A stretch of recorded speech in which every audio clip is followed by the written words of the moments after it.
श्री स्वामी समर्थ सगळ्यांना. कसे आहेत सगळे? चला,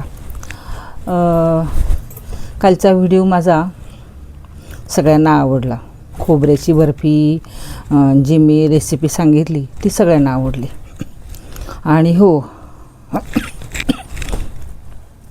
त्या ज्या म्हणजे सबस्क्रायबर होत्या ना, ते आपल्या माझ्या जवळचंच इथं राहणाऱ्या, त्यांनी बी ते सांगले की मी बी करून पाहिली म्हणे संध्याकाळी, तर छान झाले. तर मस्त वाटलं जरा, म्हणजे एका गृहिणीने केलं पण आणि ते सांगितलं पण, तर जरा आनंद वाटला. आणि दुसरं असं, परवा बघा मी एका व्हिडिओमध्ये, तुम्ही कधी पाहायला मला माहिती नाही आहे, मुलगी मिळत नाही हा व्हिडिओ होता बघा माझा.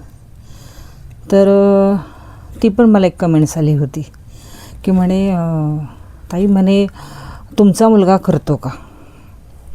तर तुम्हाला सांगायचं की माझा मुलगाच शेफ आहे आणि शनिवार आणि रविवार हा त्याच्याकडे असतो. म्हणजे बघा, चहा तर अति उत्तम करतो तो. इतका सुंदर चहा करतो ना की आम्ही शनिवार रविवारची वाटच पाहतो बघा. म्हणजे तो त्या पद्धतीने करतो बघा. त्यामुळं छान आहे म्हणजे. आणि घरात मदत पण सगळे करतो. त्यामुळं मला तो लेख पण आवडला आणि माझा मुलगा करतो हे पण मला म्हणजे खूप बरं वाटलं, म्हणून तर मी तुम्हाला सांगितलं. कसं आहे, काही काही मुलं करतात बघा, बरीचशी कामं करतात, करायलाच पाहिजे बघा, तेवढंच हातभार राहतो आपल्या संसाराला. चला, तर आज आपण मी आज एक की नाही, आज तुम्ही उपवास धरला का नाही, मला तुम्हाला ते एक विचारायचं होतं की आज सोमवारी नागपंचमी आहे, त्याच्या आदल्या दिवशी तो उपवास धरला जातो. तर म्हणतात त्या भावाच्या बहिणीने तो उपवास धरायला लागतो.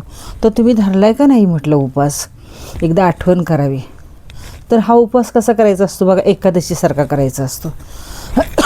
म्हणजे जसं तुम्हाला काय फराळाचं करायचं ते तुम्ही करू शकता. फळं खा, खिचडी खा, भगर खा, चालते बघा ते.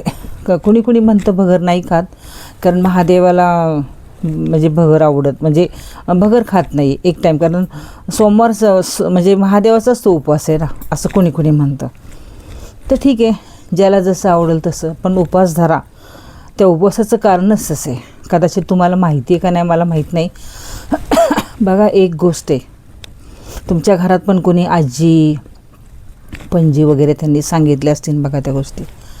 तर शेतकरी असतो बघा, आणि त्या शेतकरी त्याच्या घरात मुलं, बायको आणि एक मुलगी, तिचं लग्न झालेलं असतं, ती परगावी असते, आणि त्याची काहीतरी 2 मुलं, बायको आणि तो, असे ते राहत असतात गावाकडे शेतामध्ये. तर हा नांगरणी करत असतो बघा शेतामध्ये त्याच्या. माफ करा, जरा खोकला येतो. तर तो नांगरणी करत असतो. तर नांगरणी करता करता त्या शेतामध्ये ना एका नागिनीचं घर असतं बघा.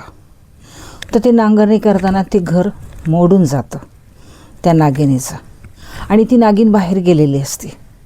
तिची त्या वारुळात, म्हणजे ते वारुळच असतं जमिनीखाली, पण ते शेतकऱ्याला काही दिसत नाही. तो आपला ते नांगरणी सरळ धरतो.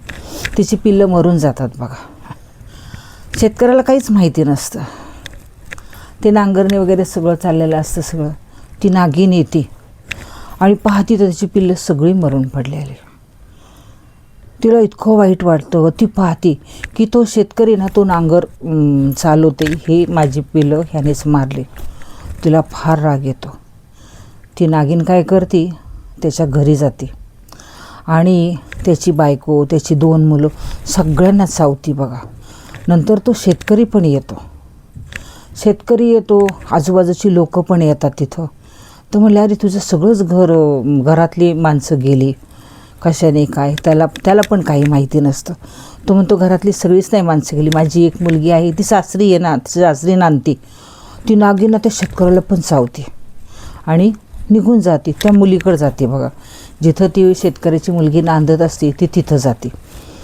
तर त्या शेतकऱ्याच्या मुलीने ना तो उपवास धरलेला असतो. म्हणजे मी तुम्हाला म्हटले ना, नागपंचमीचा आधीचा जो उपवास आहे, तर ती शेतकऱ्याची मुलगी मस्त तिने पूजा मांडलेली असती, नागनागिनींचं चित्र काढलेलं असतं, नागनरसोबाचं पण चित्र काढलेलं असतं. तिथं बेलपत्र, ते आघाडा, ध्रुवा, दूध, लाह्या असं सगळं ठेवलेलं असतं त्या नागनागिनीचं चित्र काढून. आणि ती मनभावनेशी ना मस्त पूजा करते की माझ्या आईवडिलांना, माझ्या भाऊ बहिणींना सुखात ठेव, असं तसं ती बोलत असते. आणि ही नागिनी ना सगळं बघत असते त्या खिडकीतून की अरे ही तर पूजा करते, हिला कसं काय मारायचं. आणि ही परत म्हणते की माझ्या आईवडिलांना वगैरे सुखाचं ठेव. नागिनीला फार वाईट वाटतं. ती परत त्या शेतकऱ्याच्या घरी जाती बघा. शेतकऱ्याच्या घरी जाती आणि ती मुलं आणि ती नवरा बायकोनं तिने चावा घेतलेला असतो ना, ती ते विष परत काढून घेते, परत काढती आणि ते परत ते कुटुंब आहे तसंच होतं. तर ते गावकरी पण पाहतात तिथं आणि शेतकरी पण चांगला तो शुद्धीवर येतो, बघतो. तर ती नागिन तिच्या रूपात येते बघा, मूळ रूपात येते, म्हणजे एका बाईच्या रूपात ती येते. तर तो म्हणतो काय झालं म्हणे, हे मला तर म्हणजे माझ्याकडनं काय अपराध झाला, काय चुकलं. शेतकरी आणि ते आजूबाजूचे लोक पण सगळे बघत असतात. तर ती नागिन म्हणती तू नांगरणी करताना माझी सगळी पिल्लं मारून टाकली, मग मला खूप वाईट वाटलं, म्हणून मी तुझ्या घरात शिरून सगळ्यांचा चावा घेतला. आणि मला असं कळलं की तुझी मुलगी एक लग्न होऊन ती दुसऱ्या घरी आहे, म्हणून मी तिला चावायला गेले. तर तुझ्या त्या मुलीने उपवास धरलेला होता माझा, मग मी तिला कसं चावणार. आणि तिने सगळ्यांच्या रक्षणाची, म्हणजे सुखात ठेव, आनंदात ठेव अशी ती प्रार्थना तिने केलेली असते. मग मला ते वाईट वाटलं की माझी तर तू पिल्लं मारली, मग मी तिचे आईवडील आणि तिची भावंडं का मारू, म्हणून मी तुम्हाला परत जिवंत केलं. अशी ही कथा आहे बघा ही शेतकऱ्याची. तर तो उपवास म्हणजे तो नागदेवताचा आहे बघा, म्हणून नागपंचमीच्या आदली तो उपवास धरला जातो. कोणी कोणी बघा म्हणजे त्या काळी म्हणजे आमच्या काळी म्हणा तुम्ही, आधीचा म्हणजे आमच्या सासूबाई, आमची आई तवा वगैरे ठेवून देत नव्हती.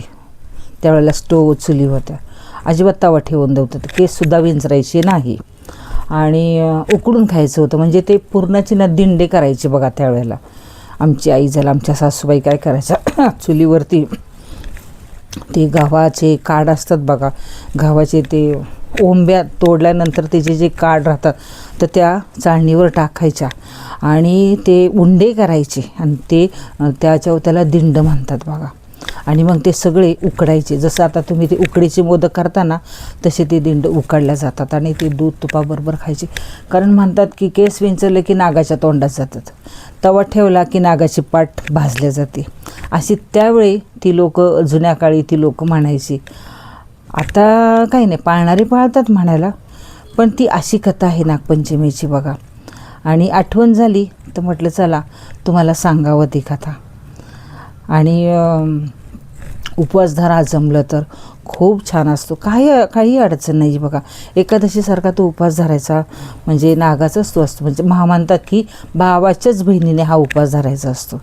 त्यामुळे छानपैकी उपवास धरा, मस्तपैकी प्रार्थना करा. चला, आजचा माझा व्हिडिओ तुम्हाला कसा वाटला मला सांगा. श्री स्वामी समर्थ.